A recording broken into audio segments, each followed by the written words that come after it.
कभी किसी पक्षी को घोंसले की नींव बनाते देखा है? अथक परिश्रम करके तिनका तिनका बिटोर कर वो पक्षी अपना घोंसला बनाता है, अपनी संतान के लिए एक सुरक्षित घर बनाता है। और फिर कहीं से तीव्र आंधी आती है, भारी वर्षा होती है और उसका घोंसला तिनका तिनका करके बिखर जाता है। फिर वो पक्षी क्या करता है? वो रोता नहीं, ना ही विलाप करता है। वो बिना विलंब करे फिर से अपना घोंसला बनाना प्रारंभ कर देता है और सफलता पाता है। फिर हम क्यों छोटी छोटी असफलता से भयभीत होकर परिश्रम करना छोड़ देते हैं?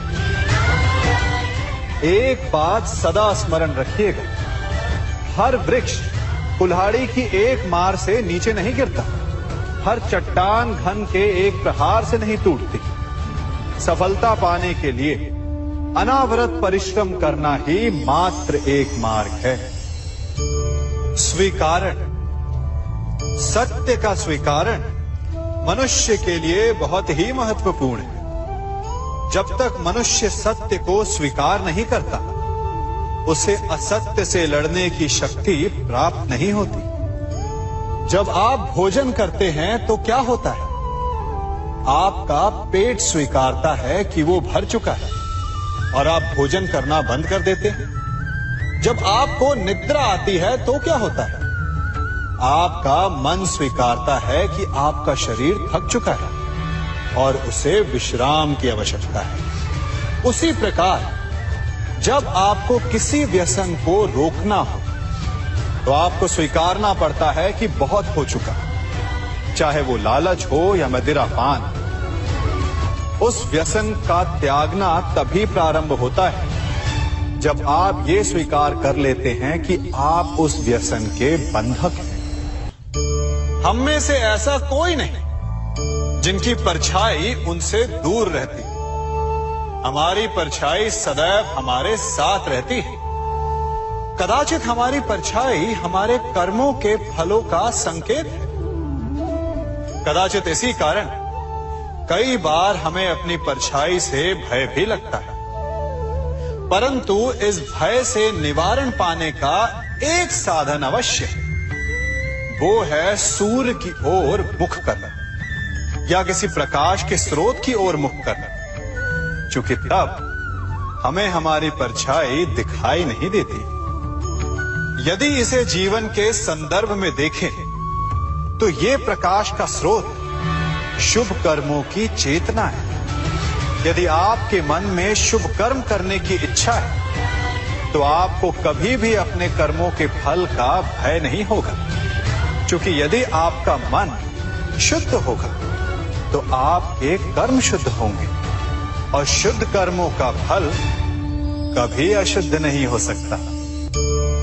आज मैं आप सबको एक कथा सुनाता हूं। एक दिन प्रातः एक व्यापारी अपने घर से निकला। घर से निकलते ही एक बिल्ली ने उस व्यापारी का मार्ग काट दी। व्यापारी घबरा गया। वो फिर से घर लौट गया और शुभ घड़ी की प्रतीक्षा करने लगा।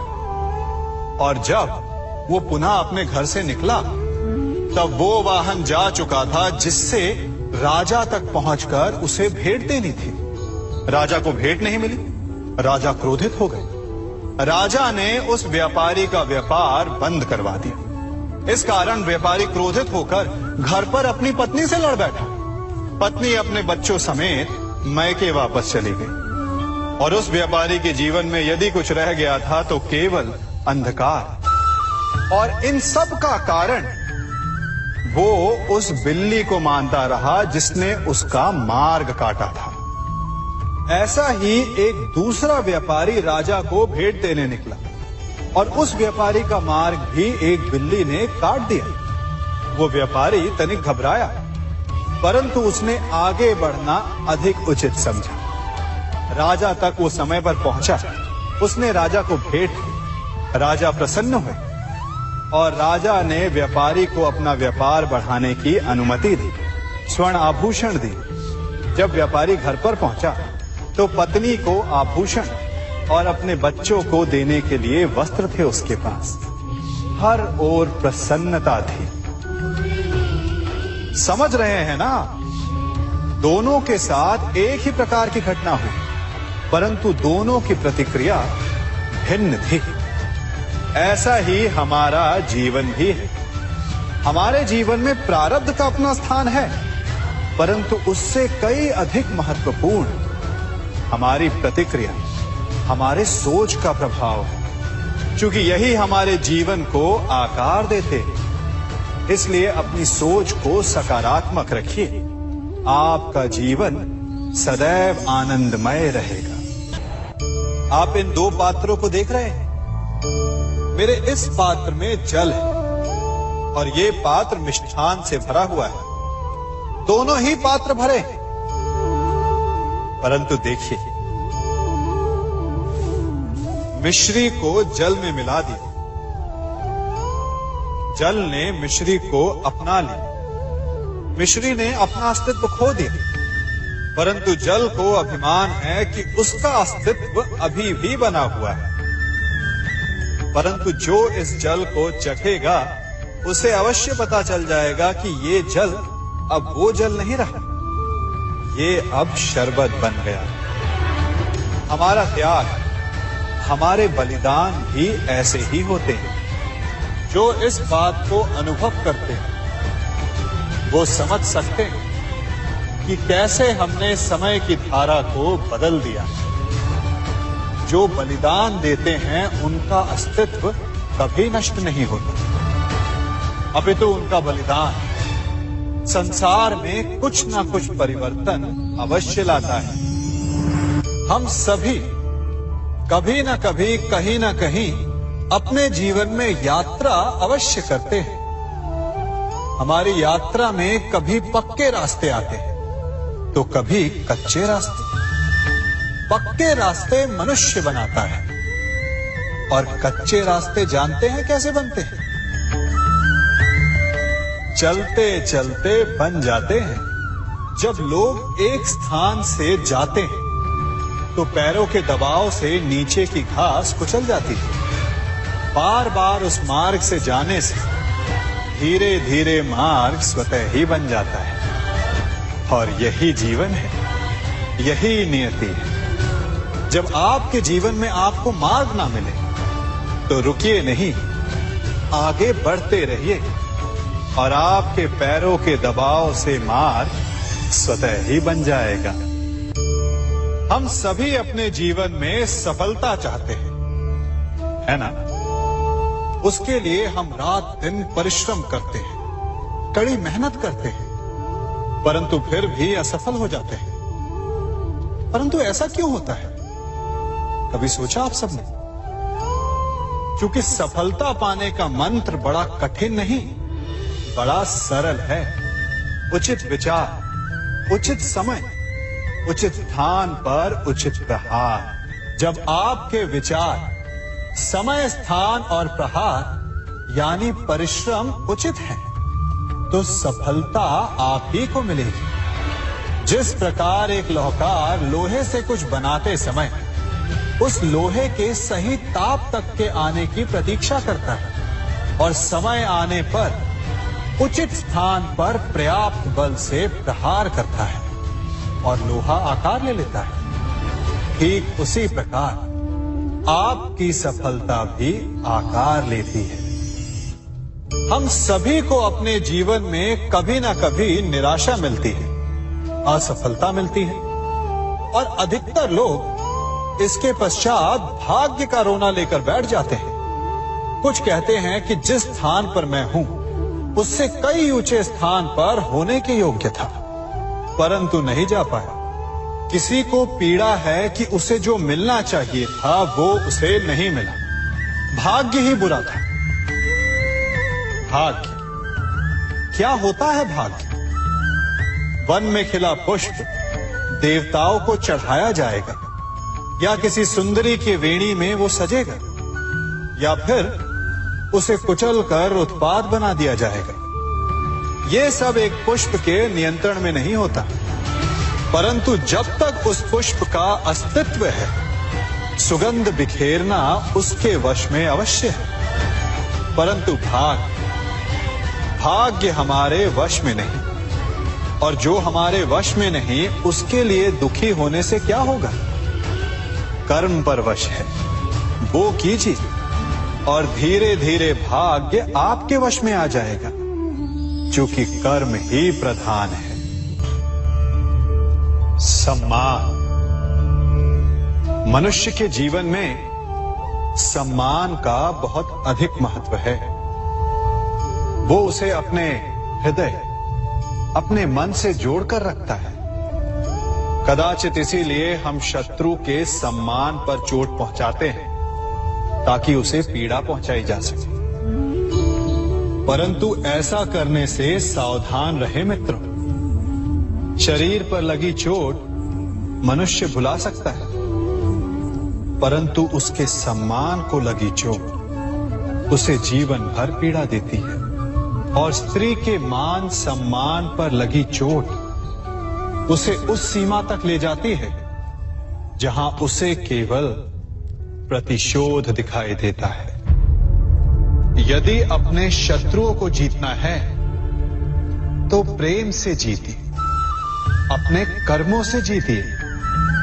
उन्हें अनुभव करवाइए कि उनसे भूल हुई है। किसी के सम्मान को ऐसी चोट ना पहुंचाइए कि वो आपका नाश करने पर उतर आए। स्मरण रखिए, किसी का अपमान करके आपके हृदय को कदाचित थोड़ा संतोष आ जाए, परंतु उस अपमान से आप कई हृदयों को आघात पहुंचाते हैं और अपने लिए एक शत्रु और बढ़ा लेते हैं।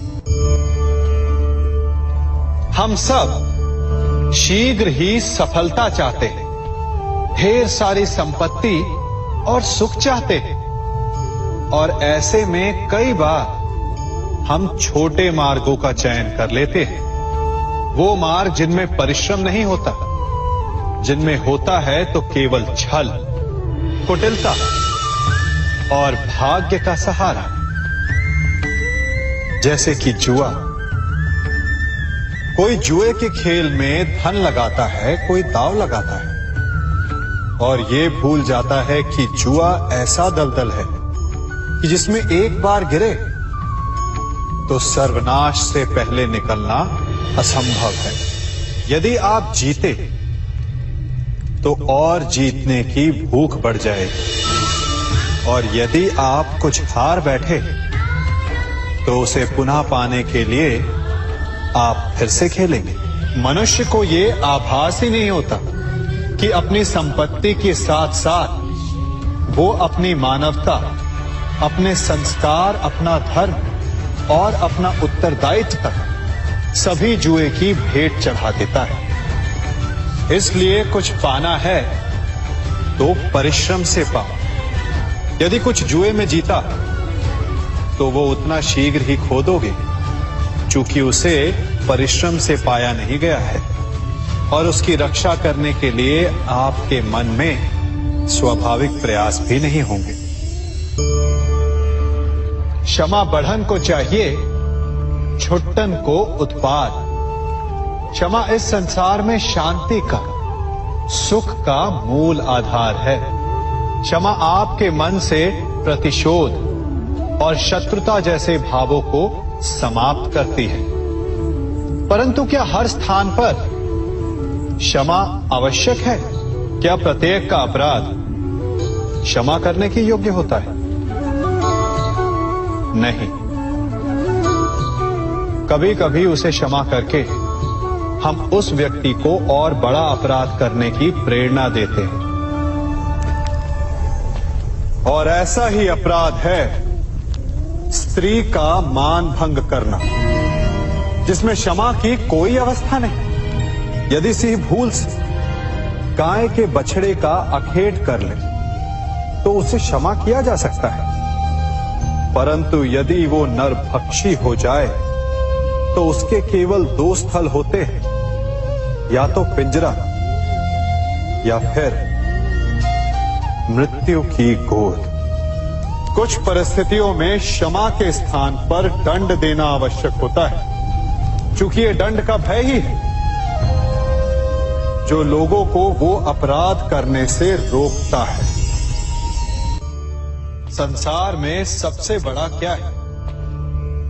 अभिमान और बाहुबल या विश्वास और आस्था?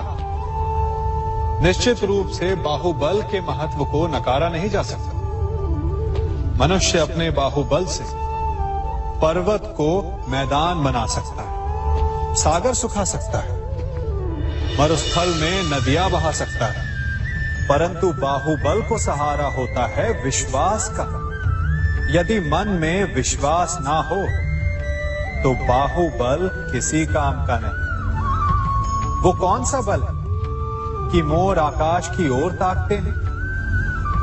वो विश्वास ही तो है जिसके कारण वर्षा होती है और दोनों की प्यास बुझती है।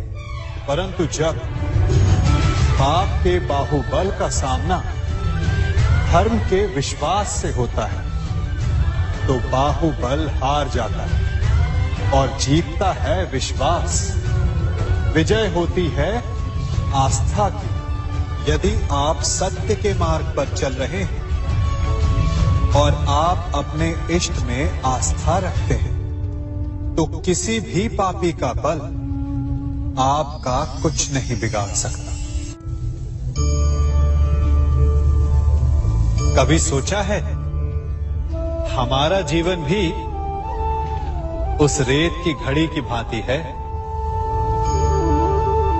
जो रेत नीचे गिर चुकी है वो हमारा अतीत है, जो अब भी ऊपर है वो हमारा आने वाला भविष्य है, और वर्तमान ये संकुचित स्थल है जहां से धीरे धीरे करके रेत गिर रही है। अर्थात हमारे पास जीने के लिए यही एक क्षण है।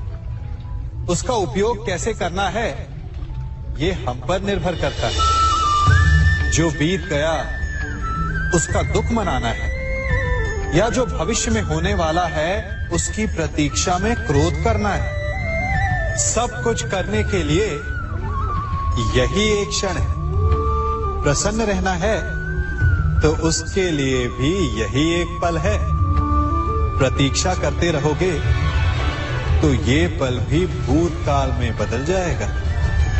इसलिए आनंद के लिए, परोपकार के लिए प्रतीक्षा ना कीजिए। आपके पास जो पल है उनका भरपूर सदुपयोग कीजिए, क्योंकि इस घड़ी को पलटकर आप फिर से समय अवश्य गिन सकते हैं, परंतु अपना बीता हुआ समय आप वापस नहीं लौटा पाएंगे।